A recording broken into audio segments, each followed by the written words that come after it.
बिस्मिल्लाहिर्रहमानिर्रहीम। सबसे पहले मैं अपनी तमाम बहनों से जो यहाँ मौजूद हैं गुजारिश करूँगा कि थोड़ी देर के लिए बहुत खामोशी के साथ तशरीफ़ रखें। हमारे सदर मोहतरम हज़रत मौलाना मुफ्ती इफ्तिखार साहब ज़ीदा मजदूह ने जो तफसीली गुफ्तगू आपसे की है, यकीनन उसके बाद किसी और तकरीर की कोई गुंजाइश बाकी रहती नहीं। जमीयत उलमाए हिंद मुसलमानों की वो नुमाइंदा जमात है जिसने हर मौके पर मुसलमानान हिंद जिस माहौल में रहें उनकी हमेशा रहनुमाई की है। जमीयत उलमाए हिंद ने कोई सा भी मसला हिंदुस्तान का हो, मिली मसाइल हो, मस्जिदों के ताल्लुक़ से हो, मदरसों के ताल्लुक़ से हो, हमारे ईमानियात के ताल्लुक़ से हो, सैलाब के ताल्लुक़ से हो, फरोही काम हो, रिफाई काम हो, हर एक एतबार से जमीयत उलमाए हिंद हमेशा मुसलमानों की हर मुमकिन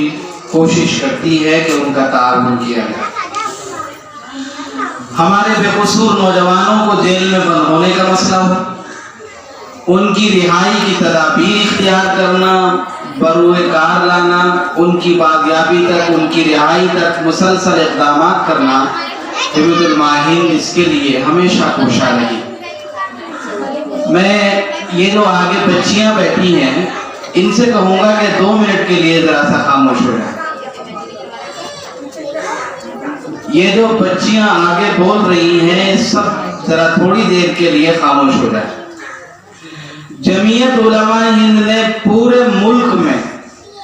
ये फैसला किया है कि हमारी बच्चियां जो अपने माँ बाप की इज्जत को तार तार करके हमारे हाथ से निकलकर दूसरों के यहाँ, चाहे वो मुसलमान हो चाहे गैर मुस्लिम लड़के हों, उनके साथ जाने का जो एक रिवाज मंजर आम पर आ रहा है उस पर रोक लगनी चाहिए। यहाँ जमीयत उलमा तहसील नजीबाबाद जिला बिजनौर के सदर मोहतरम का भी आपने खिताब समाअत किया। मौलाना मोहम्मद जावेद साहब जो नाजिम हैं जमीयत उलमा शहर नजीबाबाद के, वो भी आपसे भी चंद लम्हों के लिए गुफ्तगू करेंगे। यहाँ आम तौर से जहाँ तक मैं समझता हूँ 2 तरह की औरतें बैठी हुई। एक वो औरतें हैं जो अपने घर के निज़ाम और शान को चलाती हैं, अपने घर को देखती हैं, जो बड़ी हैं। मैं उनसे भी एक बात कहना चाहता हूँ। और दूसरा तबका यहाँ औरतों का, बच्चियों का वो है जो लड़कियां अपने घरों में रहती हैं, जवान हैं, या स्कूल जाती हैं, कॉलेज जाती हैं, या बाजार जाती हैं, या दीगर शहरों में जाती हैं या काम करती हैं। एक तबका वो है। सबसे पहले तो मैं अपनी जिम्मेदार खवातीन से जो माँ भी हैं या फूफी हैं या चाची हैं या घर में और जिम्मेदारी उनकी है, अगर वो यहाँ मौजूद हैं, कोई खाला होगी, कोई बड़ी बहन होगी, कोई माँ होगी, ये सब यहाँ बड़े तबके की औरतें बैठी हैं, उनसे भी मेरी एक गुजारिश है। और कुछ 2-3 वाक़यात आपको सुनाने हैं। उसके बाद मैं इन बच्चियों से बात करूंगा जो स्कूल जाती हैं। ये बात खुलकर इसलिए की जा रही है, नहीं चाहते थे कि ये बात औरतों के सामने, बच्चियों के सामने कही जाए, लेकिन अब खुलकर इसलिए कहनी पड़ रही है कि पानी बहुत सर से ज्यादा ऊंचा हो चुका है। मैं अपनी बुजुर्ग औरतों से कहूंगा कि खुदा के लिए अपने बच्चों की निगरानी करो,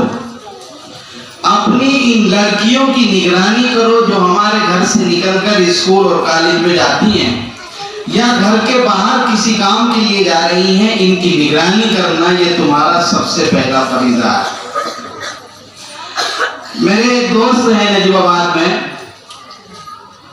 4 दिन पहले उनका मुझे फोन आया और उन्होंने जब मुझे फोन किया तो उन्होंने कहा कि मेरे एक दोस्त हैं फुला जगह नजीबाबाद में रहते हैं, उनकी एक बच्ची बीमार है और 3 दिन से बेहोश है, बार बार उसको दौरे पड़ रहे हैं। मुझे वो अपने साथ लेकर के गए। मैंने जाकर देखा तो वो बेहोश है, बिस्तर पर लेटी है। मैंने उस बच्ची को जाकर के दम किया, उससे बात करने की कोशिश की तो उस बच्ची ने मुझसे कहा कि मैं आपसे तन्हाई में कुछ बात करना चाहती हूँ। अगर आप मेरी मदद कर सकते हैं, मुझे ठीक कर सकते हैं तो मैं आपसे 2 मिनट तन्हाई में बात करना चाहती हूँ। मैंने उस बच्ची की माँ से कहा कि आप जब 5 मिनट 2 मिनट के लिए बाहर बैठे, ये बच्ची कह रही है कि मुझे कुछ बताना। मैंने उस लड़की से पूछा बेटा क्या बात है? उसने कहा कि ना मैं बीमार हूँ, ना मुझे कोई दौरा पड़ रहा है, ना मैं कोई बेहोश हूँ। बात दरअसल ये है कि रामपुर का एक लड़का है, मुझे उसके साथ शादी करनी है, लिहाजा मेरे घर वाले किसी सूरत उससे शादी करने के लिए तैयार नहीं है, वो दूसरी कास्ट का लड़का है। मैंने उससे पूछा कि नजीबाबाद और रामपुर में तो एक बड़ा फर्क है, तुम्हारी आखिर उससे इतनी जल्दी बात कैसे बढ़ गई और इस दर्जे तक पहुंच गई कि आप आज इस पोजीशन में हो? तो उस लड़की ने जवाब दिया कि रात को एक मिस कॉल आई थी और उस मिस कॉल पे मेरी बात शुरू हो गई और फिर बात यहाँ तक पहुंची। लड़की की पोजीशन देखने के बाद ये एहसास होता था कि वाकई बहुत बड़ा जिन्नात कोई इस पर है, लेकिन जब लड़की ने यह बात बताई तो मेरे पैरों के नीचे से जमीन खिसकी और मैं ये मजबूर हुआ ये कहने पर कि आखिर ये जो मोबाइल हमारे घरों में है ये हमारी बच्चियों के कहीं ना कहीं बिगड़ने में इसका बहुत बड़ा हाथ है।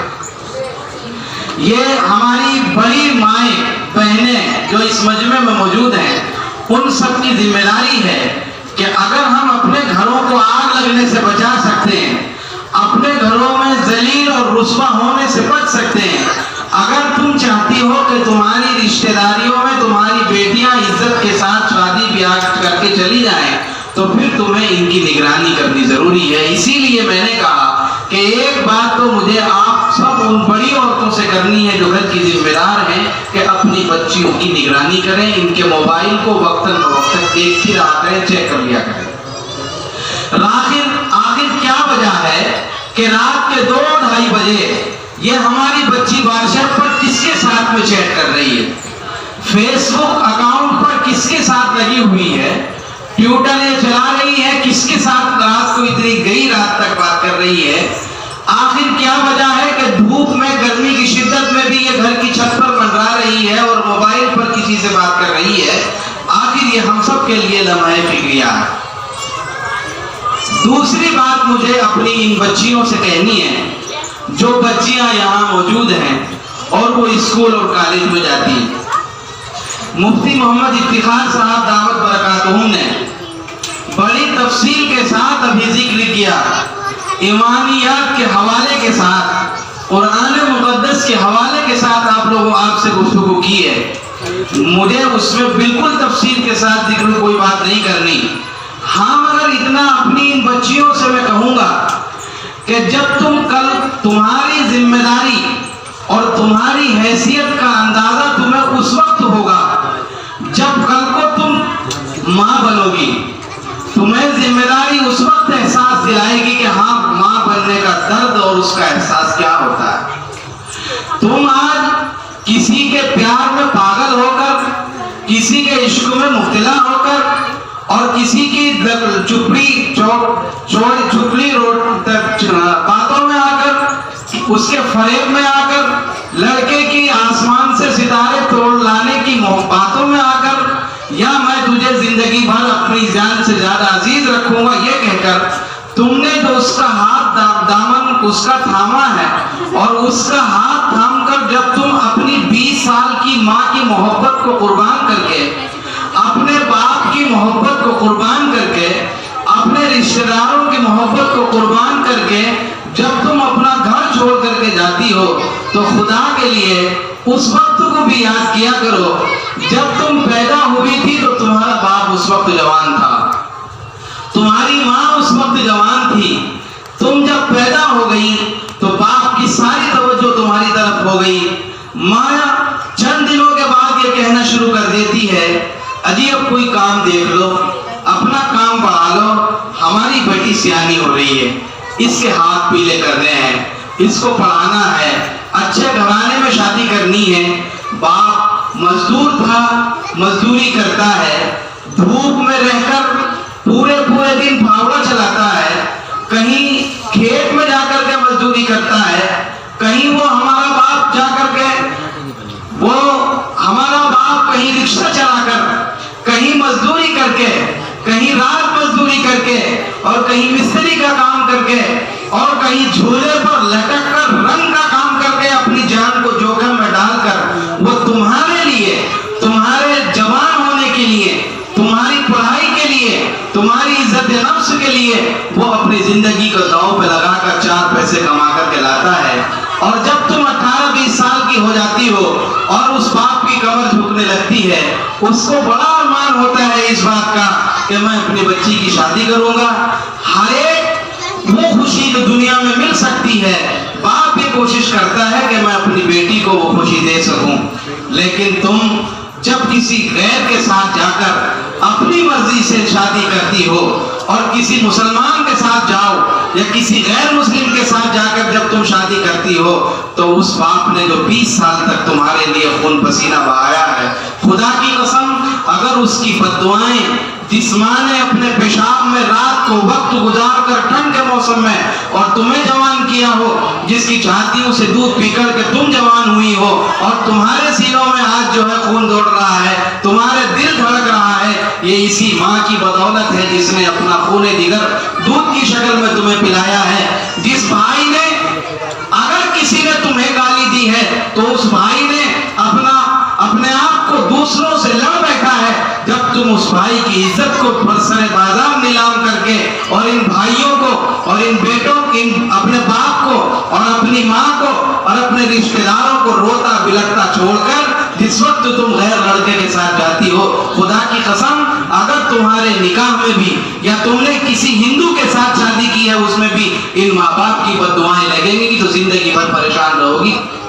जिंदगी में कोई लम्हा तुम्हें सुख का मैसर नहीं हो सकता है। हुकूमत के जरिए फिलहाल ये प्लानिंग चल रही है कि मुसलमान बच्चियों को बरगला कर उनको माल का लालच देकर, उनको माल नहीं बल्कि हर एक एतबार से लालच देकर उनको लाया जाए, घर वापसी कराकर, उनका धर्म परिवर्तन कराकर, उनको अपने मजहब में लाकर, बच्चों को इसी काम पर उन्होंने छोड़ा हुआ है, उनको पैसे आरएसएस के फंड से मिलते हैं, उनकी निगरानी की जाती है और वो मुसलमान बच्चियों को बहकाकर उनके ईमान का सौदा करके पूरी जिंदगी उसका ईमान भी खराब करते हैं, उसका दीन भी खराब करते हैं। मौलाना कलीमुज़्ज़मा साहब, हजरत मौलाना मोहम्मद जावेद साहब, मुफ्ती इफ्तिखार कारी मौलाना इकरार साहब,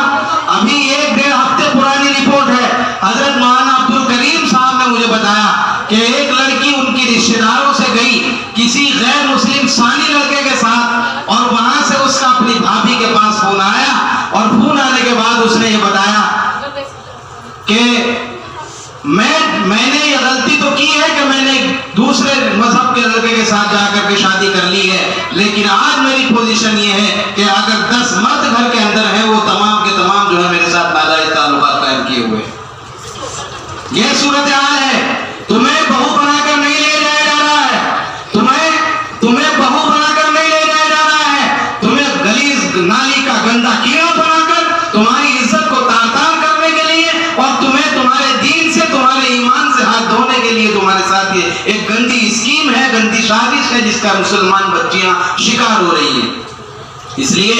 सबसे पहले जरूरी यह है कि तुम अपने आप को इतना मजबूत बनाओ, अपने आप को कुछ भी रहो, सबसे पहले मुसलमान बनाओ। मुसलमान भी इतनी मजबूत कि अगर मुसलमान लड़का है तब भी और कोई गैर मुस्लिम लड़का है तब भी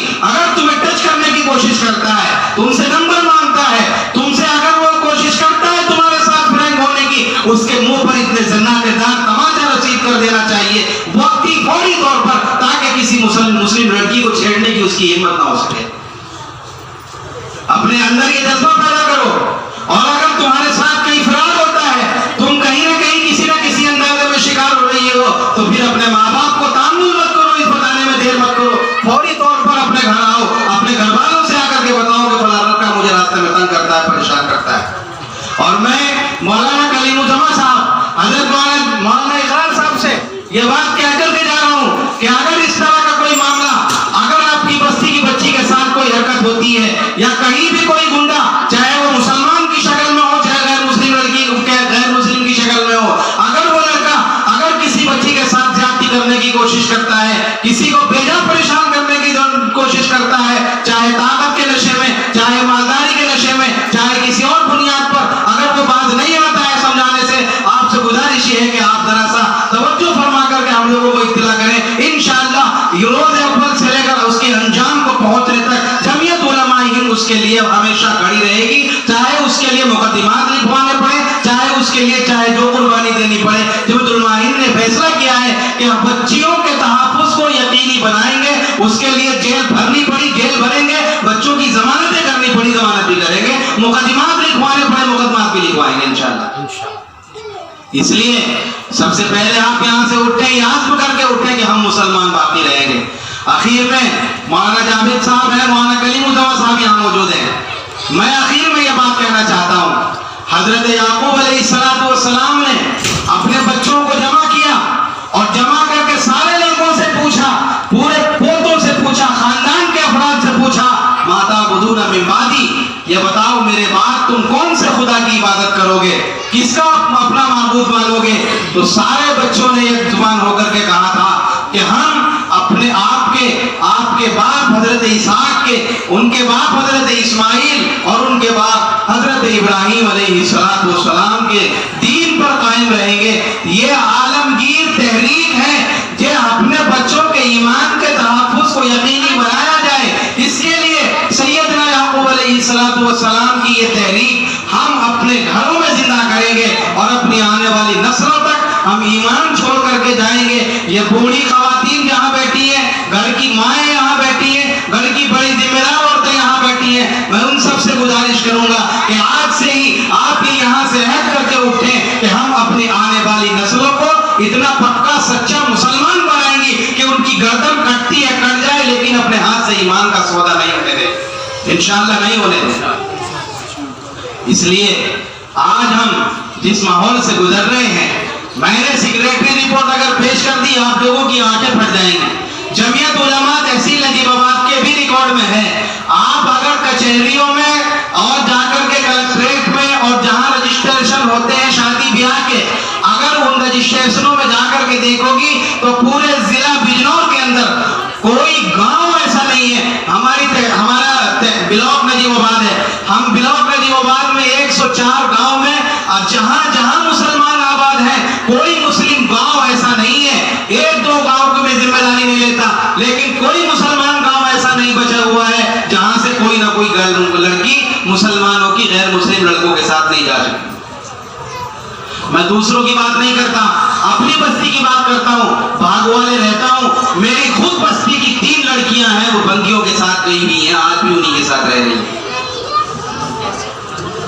इसलिए सिर्फ प्यार के चक्कर में पड़कर और इस लालच में आकर अपने आप को तबाह और बर्बाद मत करो। अल्लाह ताला ने कुरान करीम में इरशाद फरमाया, या अय्युहल्लज़ीना आमनू क़ू अनफुसकुम व अहलिकुम नारा, ऐ ईमान वालों, सबसे पहले तुम अपने आप को जहन्नम की आग से बचाओ, और उसके बाद अपने अहलो अयाल को जहन्नम की आग से बचाओ। अल्लाह तबारक व तआला शानहू आपको सबको, हमारी पूरी नस्ल को अल्लाह ताला शानहू मुसलमान जिंदा रखे, मुसलमान बाकी रखे, मौत पर हम सबका खात्मा बिल खैर फरमाए। मौत आए तो हम सब कलमा तय्यबा ला इलाहा इल्लल्लाह मुहम्मदुर रसूलुल्लाह पढ़ते हुए जाएं। इसलिए मेरी बहनों, बच्चियों, मैंने जैसा कि अभी कहा, आप इस बात को पल्ले में बांध करके जाओ जो लड़की स्कूल जाती हैं। मैं उनसे कहना चाहता हूँ जो लड़कियां स्कूल जा रही हैं या बाहर जा रही हैं, फिर कहता हूँ एक बार, अगर तुम्हारे साथ कोई बदतमीजी करता है, कोई मुसलमान लड़का हो या गैर मुस्लिम लड़का हो, तुमसे टच होने की कोशिश करता है, तुम्हें फ्रैंकली माहौल देने की कोशिश करता है, तुम्हारे साथ ज्यादती करने की कोशिश करता है, या फिर तुम्हें जो है फॉलो करने की कोशिश करता है, उसके मुंह पर इतनी तेज जन्नाटेदार तमाचा मारो कि उसको छठी का दूध याद आ जाना चाहिए। अल्लाह ताला शानहू हमारी इन बच्चियों के, हम सब के ईमान की हिफाजत फरमाए। व आखिर दावाना अल्हम्दुलिल्लाहि रब्बिल आलमीन।